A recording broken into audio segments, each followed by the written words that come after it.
नमस्कार, face to face में आपका स्वागत है। मैं हूं हमवीर सिंह। आप तो जानते हैं, भारत के कोने कोने में घूमते रहते हैं, ऐसे लोगों की तलाश करते हैं जो समाज के लिए बहुत कुछ करते हैं। इसी तलाश में आप पहुंचे हैं हम प्रेम भाटिया जी के पास, जो कि जितना भी उनके बारे में बताया जाए तो वो कम रहेगा। जैसे कि विश्व भारती योग संस्थान के वो संस्थापक हैं और बहुत बड़े लेखक हैं, कवि हैं।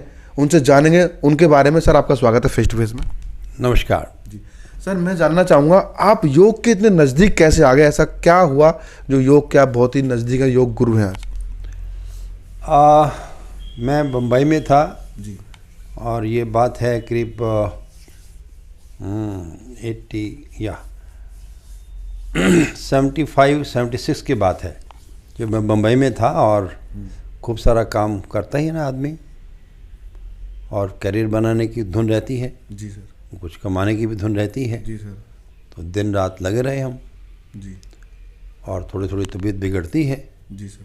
शरीर खराब होता ही है, उस पर हम ध्यान नहीं दे पाते तो तकलीफ़ बढ़ती है। जी सर। तो मेरी कमर में बहुत दर्द होने लग गया था। जी। बहुत सारा दवाई लेने के बावजूद भी, बहुत सारे पेन किलर्स खाने के बावजूद भी जब कंट्रोल में नहीं आ रहा तो उस पर डॉक्टर्स को फिर दिखाया किया। और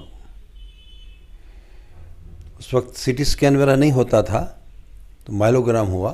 जी। तो माइलोग्राम एक इंजेक्शन होता है, डाई होती है जो आपके नर्व्स में कमर के अंदर अच्छा। वो दी जाती है। काफ़ी बड़ा इंजेक्शन होता है। अच्छा। जैसे वो पशु को लगाते हैं, इतना अच्छा। बड़ा इंजेक्शन। जी। और जब वो डाई दी जाती है उसके बाद फिर एक स्ट्रेचर के ऊपर आप पूरे पाँव ऊपर, सिर नीचे, कभी सिर ऊपर कभी पाँव नीचे, इस प्रकार से वो जो डाई है वो मूव करती है। अच्छा। जी। और वो बताती है कि कहाँ कहाँ कंजेशन है, कहाँ कहाँ दिक्कत है, कैसी तकलीफ़ है। तो मुझे याद है बॉम्बे हॉस्पिटल डॉक्टर ददीच थे। जी। डॉक्टर ददीच थे और उन्होंने जब देखा माइलोग्राम तो कहने लगे, भाटिया जी आपको तो बहुत दर्द होनी चाहिए। मैंने कहा हाँ जी है। कहते नहीं बहुत होनी चाहिए। मैं जी बहुत है। कहते फिर आप क्या कर रहे हो? मैंने कहा जी मैं सहन कर रहा हूँ, अपनी सहन शक्ति बढ़ा रहा हूँ। जी। तो कहने लगे जी मैं हैरान इस बात पे हूँ कि अभी तक आपकी दोनों टांगें ख़त्म हो जानी चाहिए थी, आपको पैरालिसिस हो जाना चाहिए था। इतनी कंजेशन है नर्व्स के अंदर, तो अभी तक आप ठीक कैसे हैं? जी। तो एकदम मैं शॉक्ड हुआ और मैंने कहा जी ऐसे कैसे, अभी तक तो मेरे पाँव चल रहे हैं। मैंने पाँव हिला के दिखाए, मैंने देखो अभी तक चल रहे हैं, तो क्या करना चाहिए? कहने लगे जी आप जितने आपके कॉन्टैक्ट्स हैं उन सबको आप साधिए, निकालिए और जल्दी से जल्दी ऑपरेशन करवा लीजिए। अच्छा। जब तक ऑपरेशन नहीं कराएंगे प्रॉब्लम दूर नहीं होगी। बहुत बढ़ गई है, अभी कोई टाइम नहीं है सोचने का, आप जल्दी से जल्दी ऑपरेशन करा लीजिए। जी। तो हमने उनकी बात पर ध्यान दिया। यकीन किया और 10 तारीख को मैं हॉस्पिटल में एडमिट हो गया था। जी। 1981। जी। 1981 अगस्त के दिन थे, अगस्त में जमा हो गया और शायद 13 अगस्त को मेरा ऑपरेशन हो गया था। तो तकलीफ़ बढ़ती है तो तकलीफ़ करनी पड़ती। जी। जी। 1 साल बेड रेस्ट किया। जी। 1 साल। कितना? 1 साल। 1 साल बेड रेस्ट। बहुत लंबी यात्रा होती है 1 साल। बहुत मज़ा किया, बहुत खुशी से किया। जी। उन दिनों में मैं खूब अच्छे से विश्राम भी किया, आराम भी किया, क्योंकि मैं इतना थक चुका था पूरी ज़िंदगी से, इतना भाग दौड़ से। मुझे बड़ा सुकून मिला। जी। शुक्र है आराम करने का मौका मिला। जी। और अच्छा वो ऑपरेशन हुआ है ऐसा लगता था। जी। हालांकि काफ़ी बड़ा ऑपरेशन था, सक्सेसफुल हो गया। जी। उन्होंने बोला जी अभी आराम कीजिए। और फिर 1 साल आराम किया हमने, खूब मज़े की। और उसके बाद हमने सोचना शुरू किया कि यार ये तो कोई तरीका नहीं है। तब मेरी उम्र 31 वर्ष थी। अच्छा। 1981। इस वर्ष में आपका ऑपरेशन हो चुका था। जी। सोचिए, बहुत छोटी आयु। तब मुझे लगा कि यार ये तो बड़ी गड़बड़ है। जी। यदि ऐसा है तो उस पर ध्यान देना चाहिए। और वो ध्यान कैसे गया, वो ध्यान भी बड़ा अच्छे से बात बताऊं तो मैं हर महीने 15 दिन में जाता था रीचेकअप करने के लिए।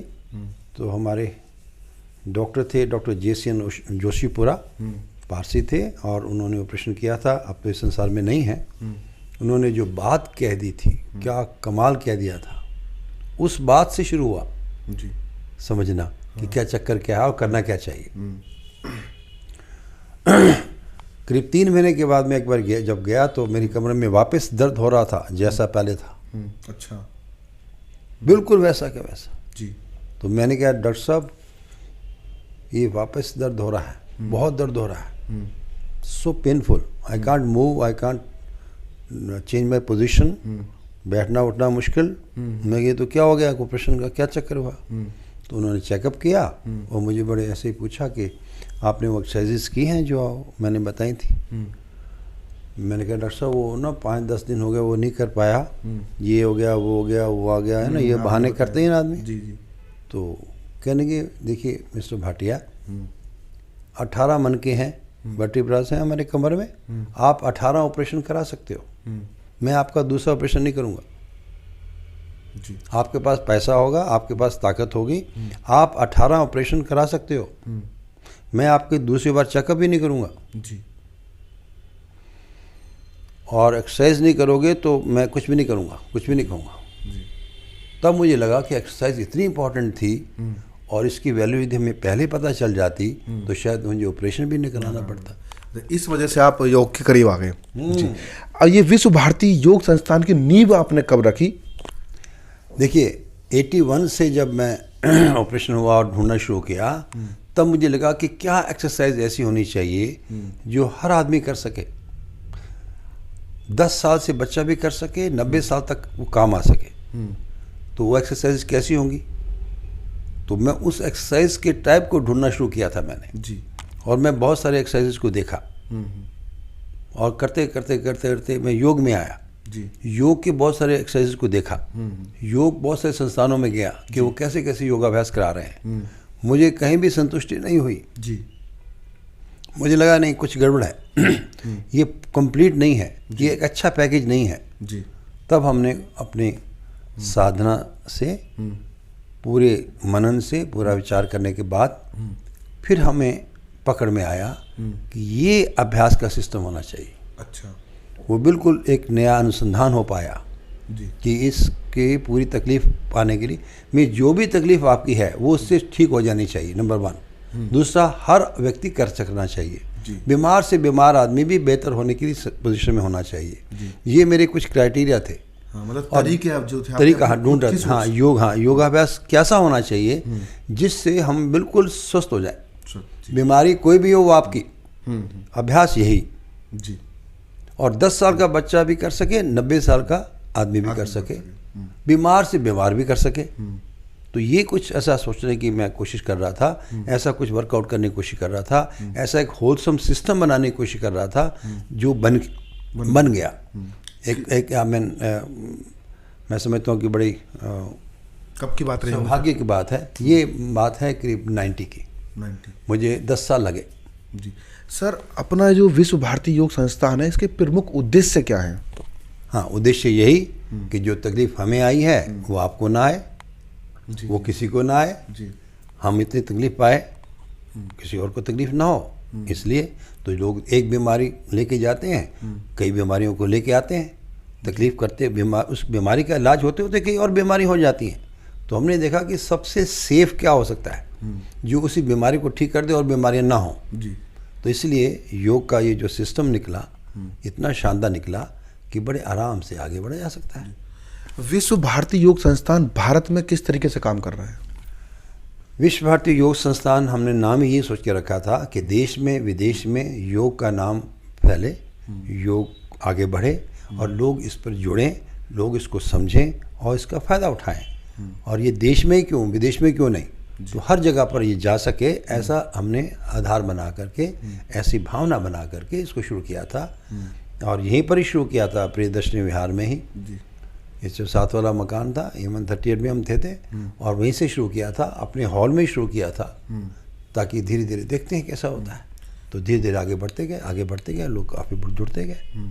तो ये 15 सितंबर 1991 जी इस दिन हमारा योगाभ्यास का पहला नींव रखा गया था, यज्ञ किया था, काफ़ी लोगों को बुलाया था, उनको बताया था कि हम ऐसा क्लास शुरू करना चाहते हैं, आपको कोई तकलीफ़ हो तो आप आइए। तो अगले दिन से क्लास शुरू हो गई। अच्छा, अभी भारत में किस किस जगह पर हम कर रहे हैं इसको, विश्व भारती योग संस्थान? हाँ, देखिए हमने क्या सिस्टम बनाया कि हमें जो भी ऑर्गेनाइजेशन बुलाती है, जहाँ पर भी योगाभ्यास कराना चाहते हैं, वो भले कोई हॉस्पिटल हो, मेडिकल कॉलेज हो, मिलिट्री हो, नेवी हो, आर्मी हो, एयरफोर्स हो, बहुत सारे हमारे शिविर लग चुके हैं, पुलिस हो, हमारे बहुत सारे शिविर लग चुके हैं पूरे इंडिया में और इंडिया से बाहर भी। अच्छा, कोई भी संस्थान आपको इनवाइट करती है तो फिर वहाँ पे आप अपना शिविर लगा करके लोगों की मदद करते हैं। जी। सर, आज की भाग दौड़ भरी ज़िंदगी, आधुनिक ज़िंदगी है, लोग बहुत बिजी हैं फ़ोन, टेलीविज़न, लैपटॉप में, तो लोगों को आम बीमारियां बहुत ज़्यादा हो जाती हैं, जी, खांसी, जुकाम, सर्दी, और हमने सुना है कि विश्व भारती योग संस्थान के द्वारा बड़ी से बड़ी बीमारियों को भी निजात पाया जा सकता है। जी। तो किस तरीके से आप बताना चाहेंगे, छोटा मोटा कोई फॉर्मूला या फिर? देखिए, कोई भी चीज़ हो, यदि आप वो मेंटेनेंस मांगती है, कोई मशीनरी हो वो मेंटेनेंस मांगती है, यदि आप उसको मेंटेन नहीं करेंगे जल्दी टूट फूट जाएगी, ख़राब हो जाएगी। जी। हमारा शरीर भी एक साधन है और मशीनरी है, बहुत अच्छी मोटर है, बहुत बड़ा काम है इस पर। इतनी अच्छी मशीनरी अभी तक पूरे अस्तित्व में नहीं बनी है। मानव शरीर का जितना सिस्टम है उस सिस्टम की कोई चीज़ नहीं है। तो इस सिस्टम को भी मेंटेन करने का कोई तरीका होगा कि नहीं होगा? जी। इसको भी मेंटेन करना चाहिए कि नहीं करना चाहिए? जी। मैं कहा करता हूँ कि many people maintain their vehicles better than their health.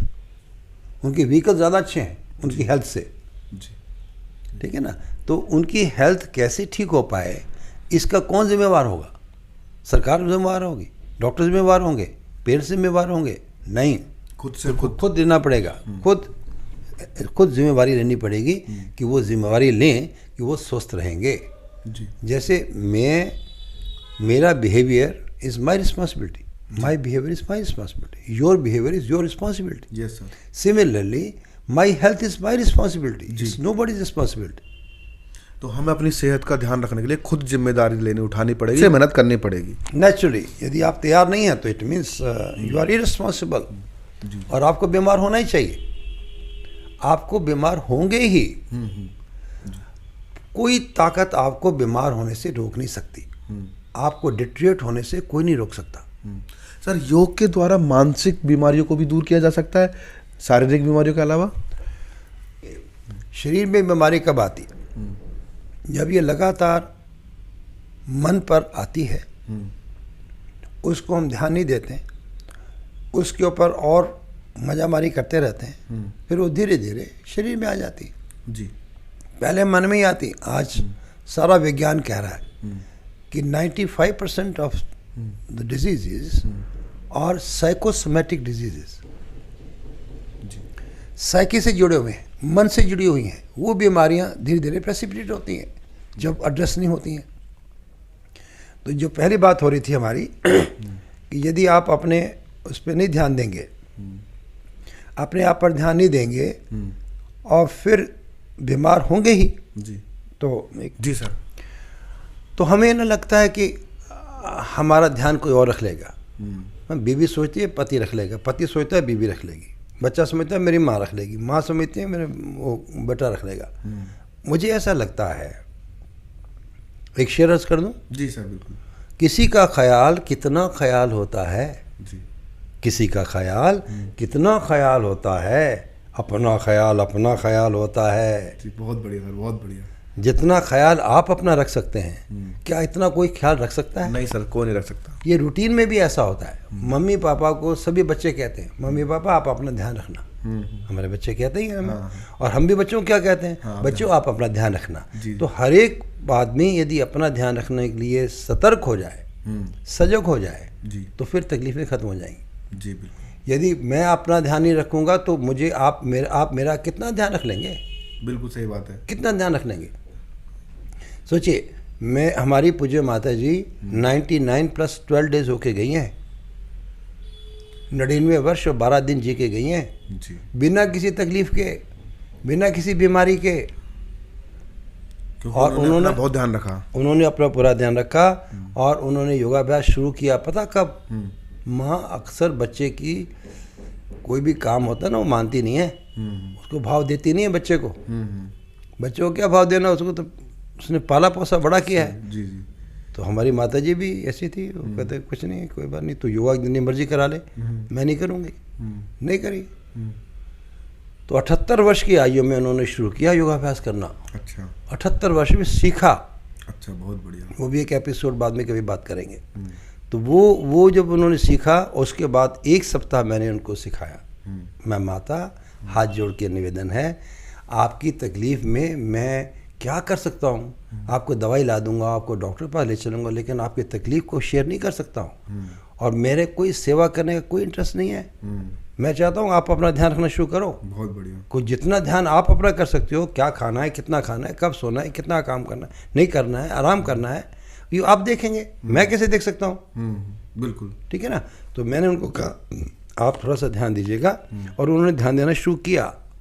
मैं अपनी पूज्य माता जी का बहुत शुक्रगुजार हूँ कि उन्होंने हमारी प्रार्थना स्वीकार की। 78 वर्ष की आयु में शुरू किया योगाभ्यास, और 21 वर्ष तक लगातार 1.5 घंटा अभ्यास करती रही। बहुत बढ़िया। और she was a really icon कि कितना बुजुर्ग आदमी होकर के कितने अच्छे अभ्यास में रह सकता है, कितना अच्छा रह सकता है, कितना सॉलिड उनका सांस प्रश्वास था, कितना बढ़िया अभ्यास करती थी वो। तो लोग देखने आते थे, दंग रहते थे, बोले क्या कमाल है। तो उनको तकलीफ नहीं हुई 99 तक। इसलिए मैं कहना चाह रहा हूँ यदि आप अपना चार्ज खुद ले लेंगे कि अब मुझे ठीक होना है, तो कोई बीमारी नहीं आएगी। तो आप ढूंढेंगे कि क्या क्या करना है और क्या क्या नहीं करना है। कोई बीमारी नहीं आएगी ऐसा नहीं है, बीमारी रास्ते में घूम रही होती है। हम बुलाते हैं, हे बीमारी तू आ मेरे पास रह, और तब तक रह जब तक मैं हूँ, तो चिंता मत कर। तब बीमारी आती है। देखिए बिना बुलाए कोई नहीं आता जी। बिना बुलाए को हमारे घर आता है? नहीं, कोई नहीं आता। ऐसे बीमारी भी बुलाने पे आती है। जी। बीमारी को हम बुलाते हैं गलत खान पान से, हमारे गलत लाइफस्टाइल से, और हमारे गलत सोच विचार से। ये 3 आधार हैं स्वास्थ्य के। और ये कब ठीक होंगे? जब हम अपना खान पान भी ठीक करेंगे, जब हम अपना लाइफस्टाइल भी ठीक करेंगे, जब हम सोच विचार भी ठीक करेंगे, और रोज़ अभ्यास करेंगे, योगाभ्यास करेंगे, रोज़ व्यायाम करेंगे। मैं कह रहा हूँ योगाभ्यास नहीं करना मत करो यार, कुछ तो व्यायाम करो जी, कुछ तो वर्कआउट करो। बिल्कुल। ऐसा वर्कआउट जो आप समय देने वाले हैं अपने आप को, आप धीरे धीरे पाएंगे कि योगाभ्यास इज दी बेस्ट। जी। उसमें ना तो आपको इंस्ट्रूमेंट की ज़रूरत है, ना किसी कॉम्पिटिटर की ज़रूरत है, ना किसी साथी की ज़रूरत है, ना और कोई सामान की ज़रूरत है। आपने समझना है, आपने सीखना है, अपना रूटीन में कर लेना है। आप जिस मर्जी कर सकते हैं। ना मैदान की ज़रूरत है, ना कहीं उसकी ज़रूरत, किसी भी चीज़ की ज़रूरत नहीं है। You become so independent with in your self. जी। इस कोरोना के अंदर 2 साल हो गए ऑलमोस्ट, कितने लोगों के फ़ोन आए, सर हम योगाभ्यास कर रहे हैं और हम बिल्कुल ठीक ठाक, उनको कोई तकलीफ नहीं हुई, और जो तकलीफ हुई बहुत जल्दी कंट्रोल में आ गई है। जी। तो इसलिए मैं कहना चाह रहा हूँ कि जब तक हम खुद चार्ज नहीं लेंगे अपना कि हमें अपने आप को ठीक रखना है, तब तक हमारे सारे सिस्टम्स उधर को ध्यान ही दे नहीं पाते। ठीक है ना। तो ये हमने 91 में यहाँ पर शुरू किया था 15 सितंबर को। तब से आज तक हमारी निष्ठा में कोई कमी नहीं आई जी। हमारे कल्याणकारी भाव में कोई कमी नहीं आई, हमारे किसी भी उत्साह में कमी नहीं आई जी। और इससे ये हुआ कि जितने भी पूरे देश विदेश में कैंप्स हुए, हम बड़े ही ईमानदारी से निःशुल्क कैंप लेते हैं। हम कोई चार्ज नहीं लेते हैं, हमारा कोई चार्ज नहीं होता है। हाँ, यहाँ जो कक्षा लगती थी पहले, कोरोना से पहले हमारे 12 क्लासेस लगती थी। 6 बजे पहली क्लास, सर्दी हो या गर्मी हो, और 8 बजे लास्ट क्लास ख़त्म होती थी जी। और 12 टीचर हमने नियुक्त कर दिए थे। तो जो भी व्यवस्था के लिए खर्च होता था, एक थोड़ा सा कंट्रीब्यूशन के रूप में सबसे ले लिया जाता था और वहीं पूरा कर लिया था। हमें कुछ नहीं चाहिए जी। हम बिल्कुल निश्चिंत और हम बिल्कुल निस्वार्थ भाव से, हमारी खुशी कि हम भी कुछ सोसाइटी को दे पाए। हमने सोसाइटी से बहुत कुछ लिया है, हमने बहुत कुछ उससे मिला है, हम भी सोसाइटी को दे पाए, हम भी समाज को कुछ देने के काबिल हो पाए, इसलिए प्रयास करते रहे। सर बहुत बहुत धन्यवाद, हमसे आपने बहुत सारी जानकारी दी। बहुत बहुत धन्यवाद सर आपका। शुक्रिया, मेहरबानी, आप सबका धन्यवाद, आपकी पूरी टीम के लिए शुक्रिया। तो ये थे आज के हमारे खास मेहमान, विश्व भारती योग संस्थान के आचार्य संस्थापक। अगले एपिसोड में हम आपको योगा करते हुए दिखाएंगे, योगा अभ्यास दिखाएंगे, जिससे कि आप अपनी बीमारियों से निजात पाएंगे। तो हम दिखाएंगे नेक्स्ट में किस किस तरीके से आप योगा सीख सकते हैं, कर सकते हैं और अपने आप को ठीक रख सकते हैं लाइफ पर, ज़िंदगी भर। तो फिर आऊँगा किसी खास मुद्दे पर बात करने के लिए। देख लेना भूलें फेस टू फेस, मैं हमवीर सिंह।